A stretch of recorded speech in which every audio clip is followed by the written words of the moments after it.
everyone, welcome back to Desert Isle Forge. My name is Tim, and in this episode I'd like to show you how I made this simple gate latch. Before we get going with the project, I would like to give a shout out to Barry Ria from Seaford, Victoria. I had a lot of online conversation with Barry on Facebook and here on YouTube. He forges, do woodwork. His YouTube channel is Superior Etchworks. All the social media links and YouTube channel links gonna be in the description below. And here's some pictures of Barry's work.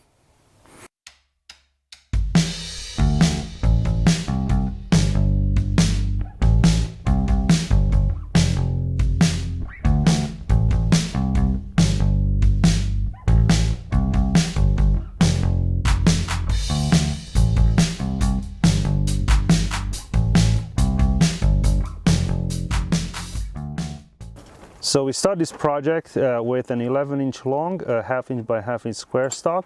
I marked off the end at 3/4 of an inch, 3/4 of an inch on each side, and marked it with the chisel or the hardy to make it permanent in the fire.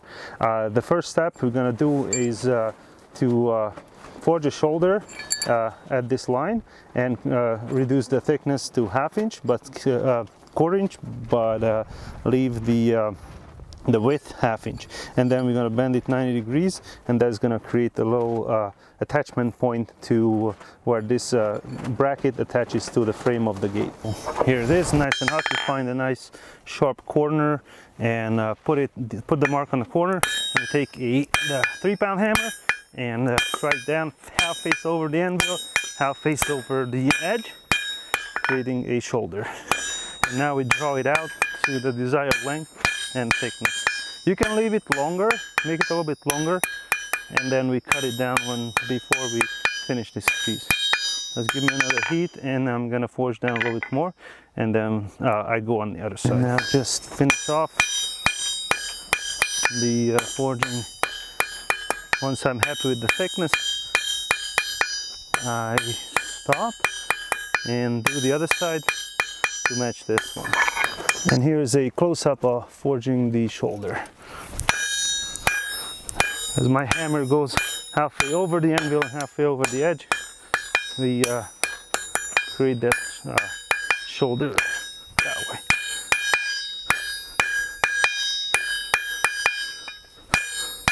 And now I have to flatten it a little more and then start the bending process. And with the second heat, we finish up this little, I don't know what it's called, the reduced area here. All right. So next I give a heat and come on the outside of the anvil, outside edge, and we're gonna bend this down 90 degrees. So here we are, we push the piece over the edge so that shoulder goes over the edge by the thickness of this little flap, and we bend it down. And also from the other side, like so. Now we're gonna work on this corner and make it sharp.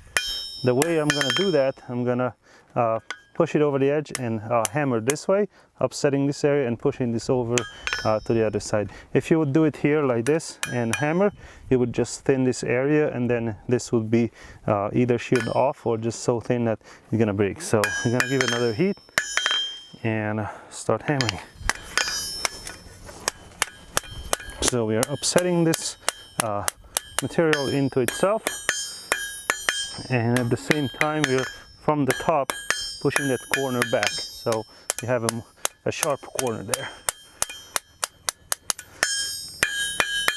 Just using the weight of the material as a backing for our hammering, so we don't use the anvil, so we're not gonna impact the material on this side from the other side, so it doesn't thin. Basically we're just pushing everything back in there. And you just keep working on it until you have a nice sharp corner that you're happy with. And then also you can sometimes come to the edge, corner edge, and fix any thickness changes or problems there. I'm gonna give another heat and work on it a little bit, and then I will do the other side off camera, and then I come back with the next step.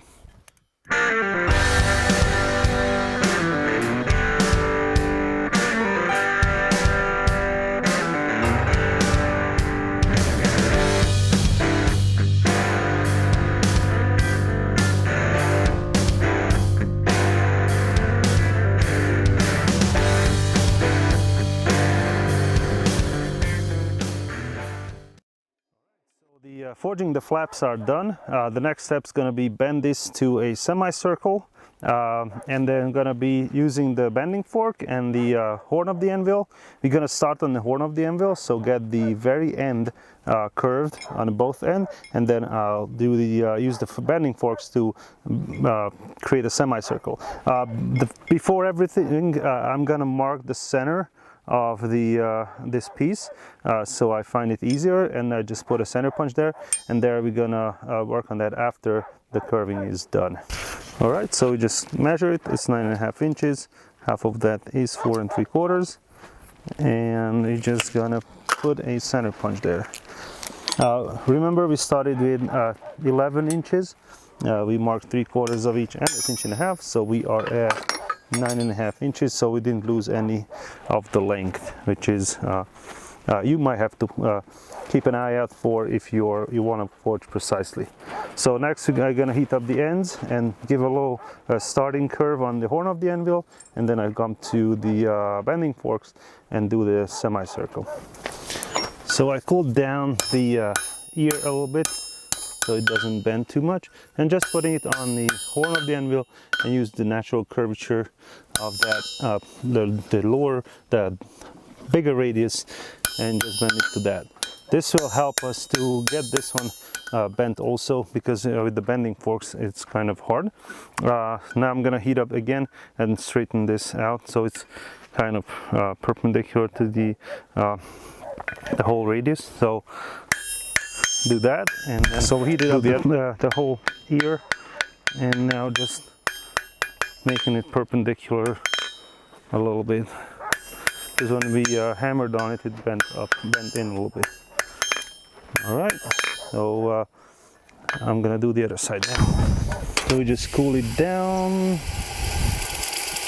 and then come up in the anvil and hammer down on it and get that curve started. That's nice.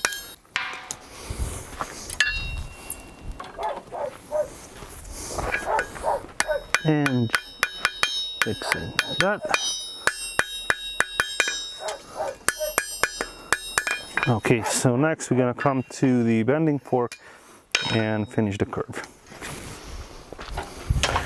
Okay, have a nice heat, and just gently tapping on it and bending it to a nice semicircle, and make sure you always keep it flat, that way you can avoid twisting and all that stuff, and just keep bending. I use a light 2-pound hammer for this one, and that's plenty. And as I said, I try to keep everything nice and flat all the time, so I don't have too much twisting going on. And probably one more heat and we'll be there. And the final heat, probably you can bring it to a semicircle.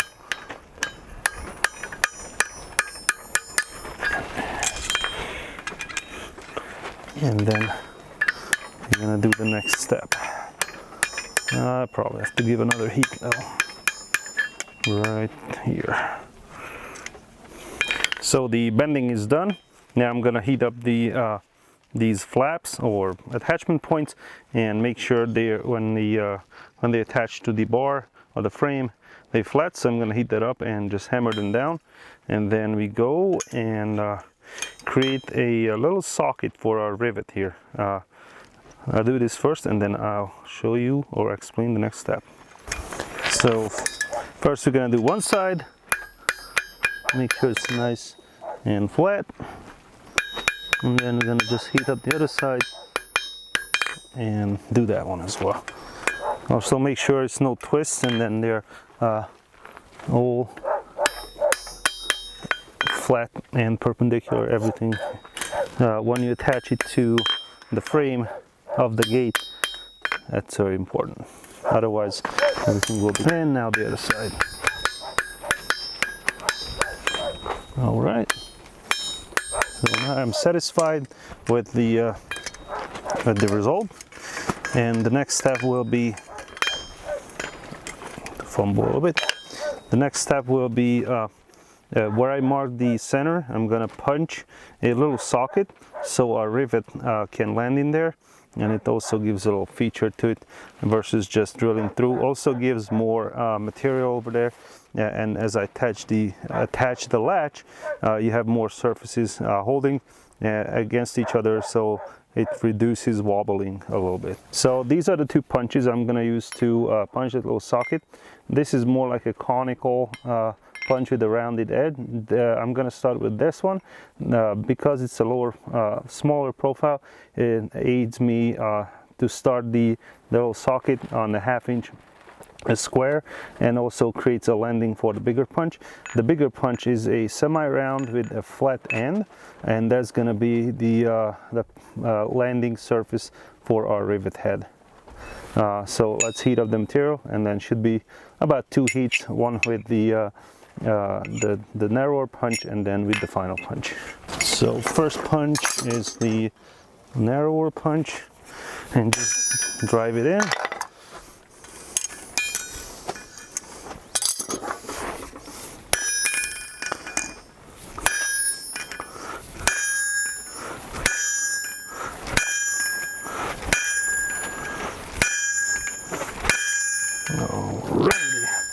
And this should be enough for the bigger punch to land on it and you know, going easier. If I don't do this first, then this will be a hard time to drive this punch in there and create that flat surface for the rivet to rest on. So I need another nice and good heat, and I'm driving this punch in. Here we are with the bigger punch, and we are just going all the way down until we compress the material to maximum. And there we go. Then nice and flatten everything up. Make sure it's straight. No bends, no twists. And see it still that's nice and flat.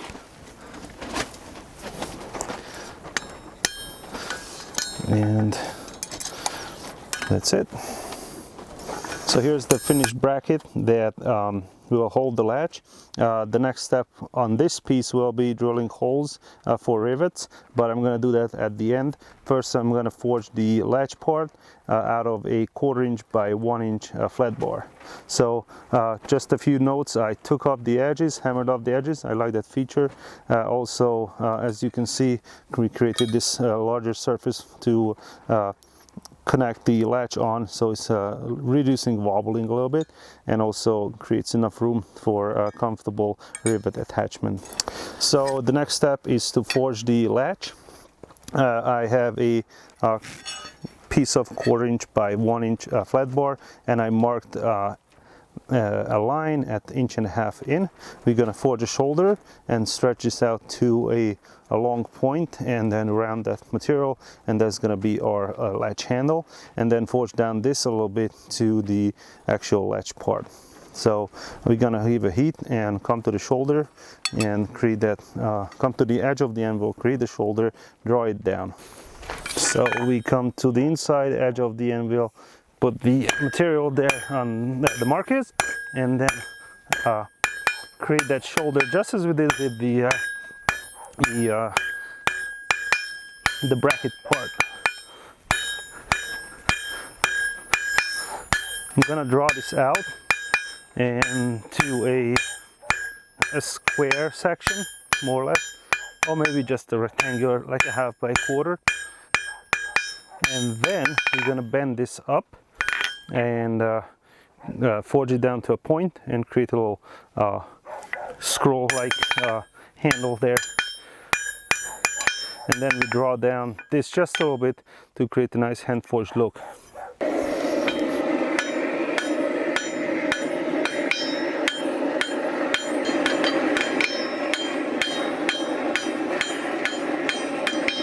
All right, so I started that taper actually before we're gonna do this bending, and we just do the same as before. You push it over the edge a little bit, leave a gap so you don't thin material out, and then we're gonna bring everything in and upsetting all this stuff. Here we're gonna create a kind of a sharp corner later, but first we're gonna just move that material back in and next heat and upset all the material back in there. This is a little bit harder because the one side is much thicker, a larger section than the other one, so it needs a little bit more pushing material back and forth to bring this corner down. And the way you bring this corner down, you push your material over the edge and then hammer from the top. Okay, so we just keep hammering until we have everything squared up. Don't worry about this part too much because we're gonna forge this down a little bit to have a little bit narrower section, but we try to do the best to have that everything nice and square and nice and straight. I finished that corner off camera. The next step I'm gonna do is forge this down. This is gonna be the latch part. Forge it down a little bit so it's a little bit narrower, a little bit thicker, and have more like hand forged look, so we lose that mill finish on it.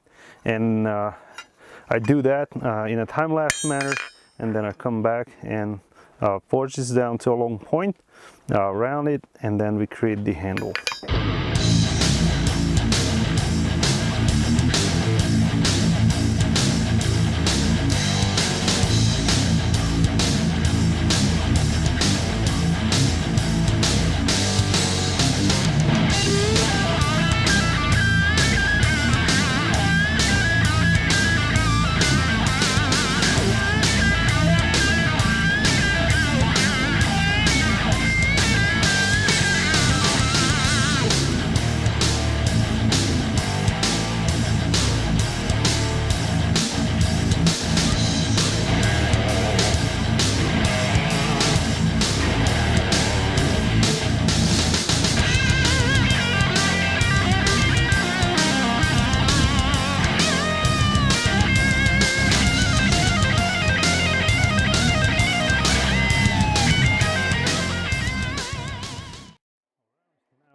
Force down the latch part, and we're gonna focus on the handle now.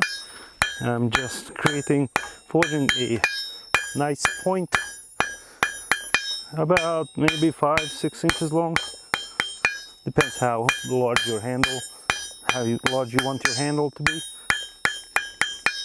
I just eyeball it kind of, and then make sure everything stays square. And then we're gonna scroll it up into a nice little, like a swirl, and just continue forging this nice long point until we are happy with the result. So the next step is to round the corners off, and I'm just gonna hammer the corners on the beginning here, and then turn this the tip, the end of the point, to a round section. So first I just took off the edges a little bit, and then I'm gonna put it back into the forge and heat up this section here and turn it to a round point. And here we go, we're just turning the square to an octagon, and then we hammer off those little edges and turn it to more of a round shape. Now you have to make sure that you have a nice transition from that rectangular section to the roundish section. It's more awkward to work with a piece like this because of the shape, the way I can hold it. I could hold it like at this point and then forge like this, but it's very hard because it slips around and the weight distribution of it is really bad. So gotta just give another heat and do a little touch up on it, and then we start scrolling this up to a handle. So these are the final touches before we start the shaping process. Make sure everything is nice and straight. You can also leave this square if you like. I like to start with the rectangular or square and then turn it into round section, having a nice transition, and then that way the handle will be a little bit more comfortable. So alright, we are ready to do the next step, and just roll this up into a nice little swirl using the horn of the anvil and the edge of the anvil and the hammer. Later on we're going to switch on to the bending fork, I guess. It's always easier to start here using the anvil so we can close up the end.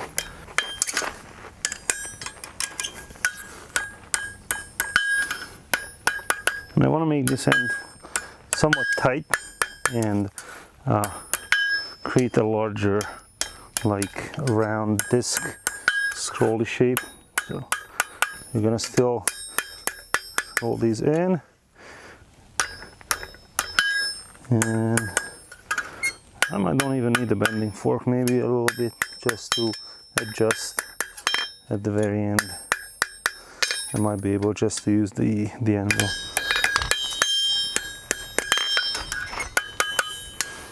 And just hitting from the top and pushing it down, and then using the horn of the anvil or the edge of the anvil to adjust the curling, and then push that to the center, and I think we're pretty much there.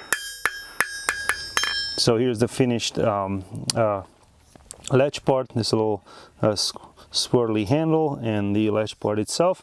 So I tapered it down, I forged it down to about 3/4 of an inch wide and just over a little bit of 1/4 inch thick. I have just a little taper to it. I left it longer, and then once we set it up on our gate and determine where how long it has to be done, then we cut it. So it will attach to the bracket part via a rivet somewhere here. When you set this up, you have to make sure that your rivet is close to the handle, so the weight balance of the whole latch will be correct, because if you leave this the pivot point is too far in, then the latch won't close itself. So, or if your handle is too long, then you have to make the latch part much heavier, so it has a off balance weight distribution, so it will close itself. The next thing I'm gonna do is the frame part. Since this one is a mock-up, I'm just gonna have about maybe 20 inch long piece, and then we attach all the parts to it. We're gonna cut a long slat into the frame to feed the latch through it, and then drill holes and put everything together. So I'm going to do that next, and then after that we're going to do the assembly. So I use this 1 3/4 by 5/8 of an inch flat stock for the frame of the mock-up. I marked the center alongside and across, and then I marked a little box that is about 2.5 inches long and about 3/8 of an inch wide.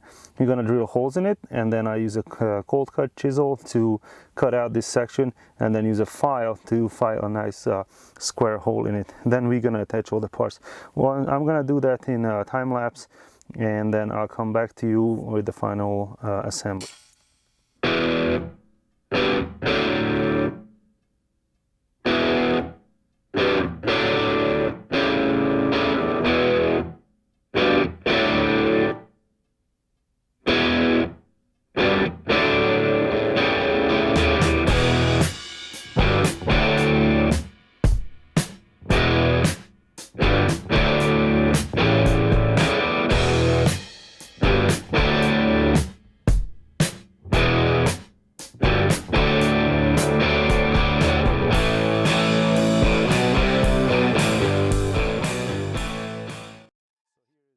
the slot we fired into the mock-up frame. It's long and wide enough to accommodate the latch easily and loosely, because this is normally an outdoors application, so we would put a primer and a top coat on it, so you want it to have wide enough for it to be able to slide loosely. So here are all the three major parts done for this project. This is the bracket and the latch itself. We're gonna attach like this with a rivet, and then it's gonna go into the frame like so, and allowing to function as a gate latch. The next step is gonna be, I'm gonna clean everything up with a wire brush, and then drill all the holes, and then come back for the final step.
The parts are ready. I drilled everything. Also put our countersink on the back side of the frame bar, so we can have more of a flat profile. I have 3 rivets, and also I'm going to put a small washer in between the bracket and the latch, so it acts like a bushing and also will help to prevent the paint of rubbing off. So I'm going to use my acetylene torch and to heat the rivets, and now we're going to put everything together. First I'm going to attach the bracket to the bar. Alrighty, make sure we orient the pieces the right way, like so. I'm going to put our rivet in, flip it upside down. I'm going to put the other rivet in the other hole so it holds it kind of in position. I'm going to get my torch, heat up the rivet, go deep inside the countersink, give it a nice heat, and then use my 2-pound hammer and push that material into the countersink. Now I'm going to flip the thing over. Hopefully it's not that hot. And pushing down on it so we have no gaps. I'm going to heat up and rivet again.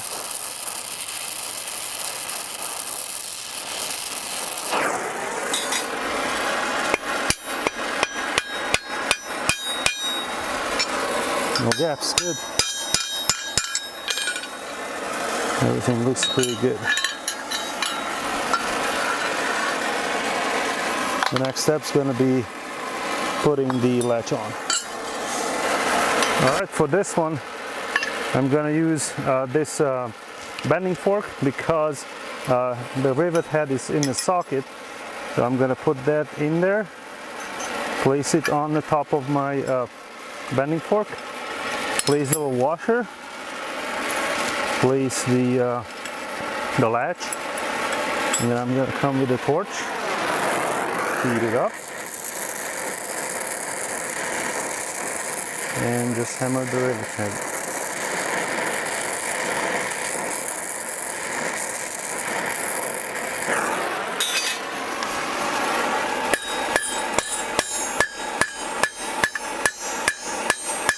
Alright, now pretty stiff, but I can loosen up a rivet by placing it over a hole and just striking on it without support. Still a bit loose, a little bit stiff. Now it falls free, and that's all we want. Now it falls free, and that's what we want. All right, this is the finished gate latch. As you can see, we have a nice free falling latch.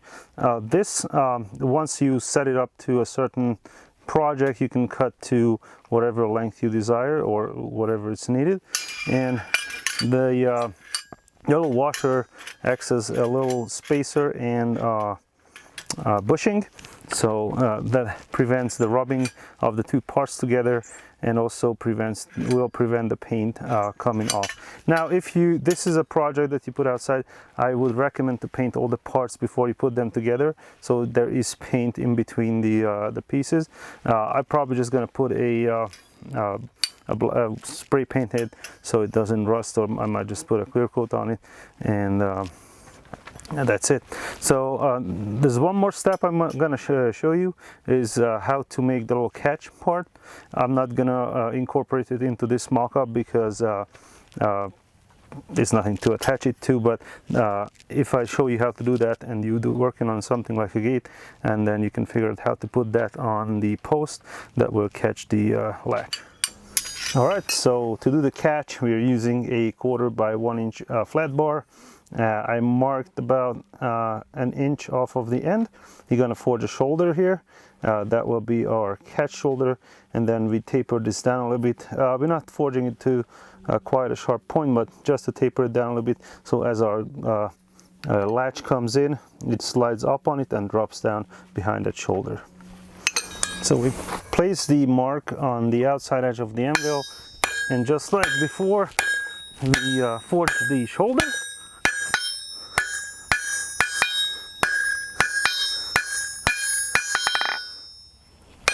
And this time we're going to be about halfway down the material. And then you're going to draw this part down so we can go in and make that shoulder more defined, because we need to go down there perpendicular. So we're going to draw this material down and then come back and fix that shoulder. Alright, just drawing down this a little bit so we can get into that corner easier, and also that gives us enough material to create some form of attachment or mounting solution for this latch. You can bend this just like 90 degrees maybe, and then bolt it or nail it to the post if it's wood, or create a tenon, rivet it onto a plate, all kinds of stuff. So that should be okay. That gives us enough clearance to work this on this shoulder a little bit more. I'm going to switch to my 2-pound hammer and then go from there.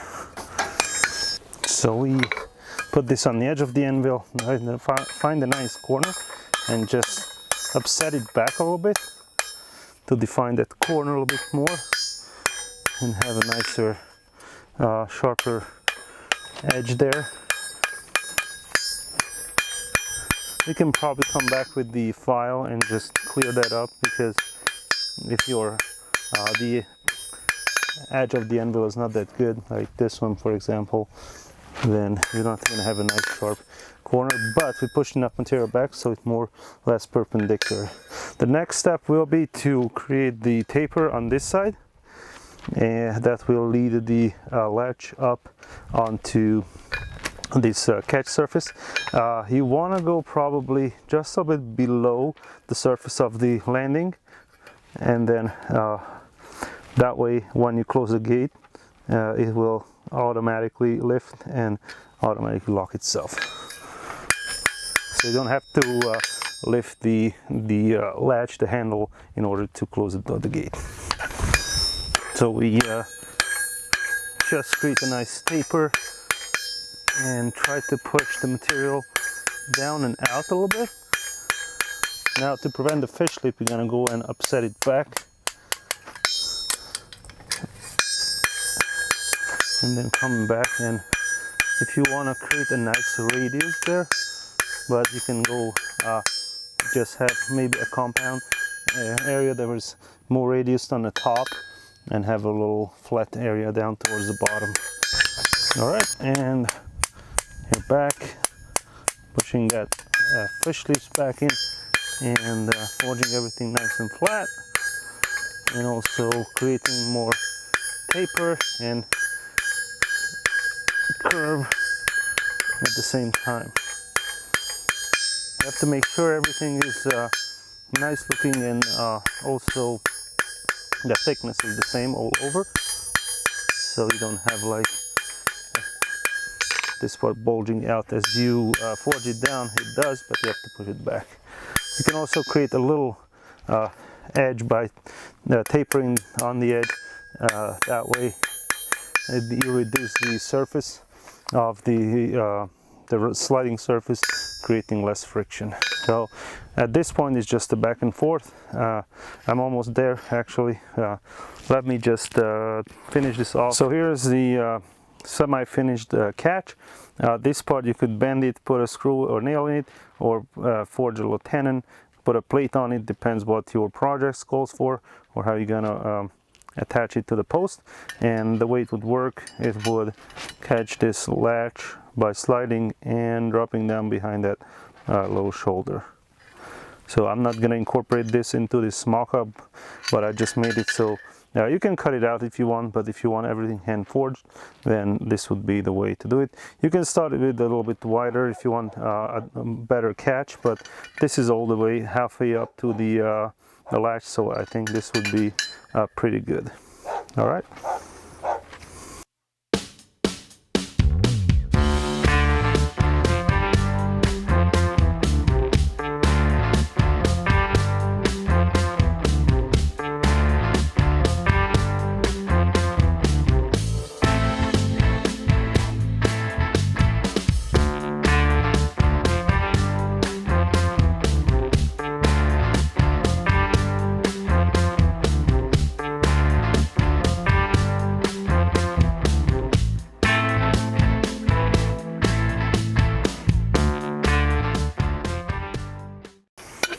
Alright guys, this is it for today's video. I hope you enjoyed and learned something new and interesting today, and I hope it was helpful, and maybe you can incorporate this gate latch into your own projects. Later on I'm planning to do a video on an entire gate, start to finish, and probably incorporate something like this into that project as well. If you like to support my channel, please subscribe, like, share, and comment below. If you like to support me financially, you can go on Patreon and donate a little money each month. There are always new videos on Patreon. Also, you can go to my web store. The link is in the description below. Thanks for watching, and see you in the next video. Bye.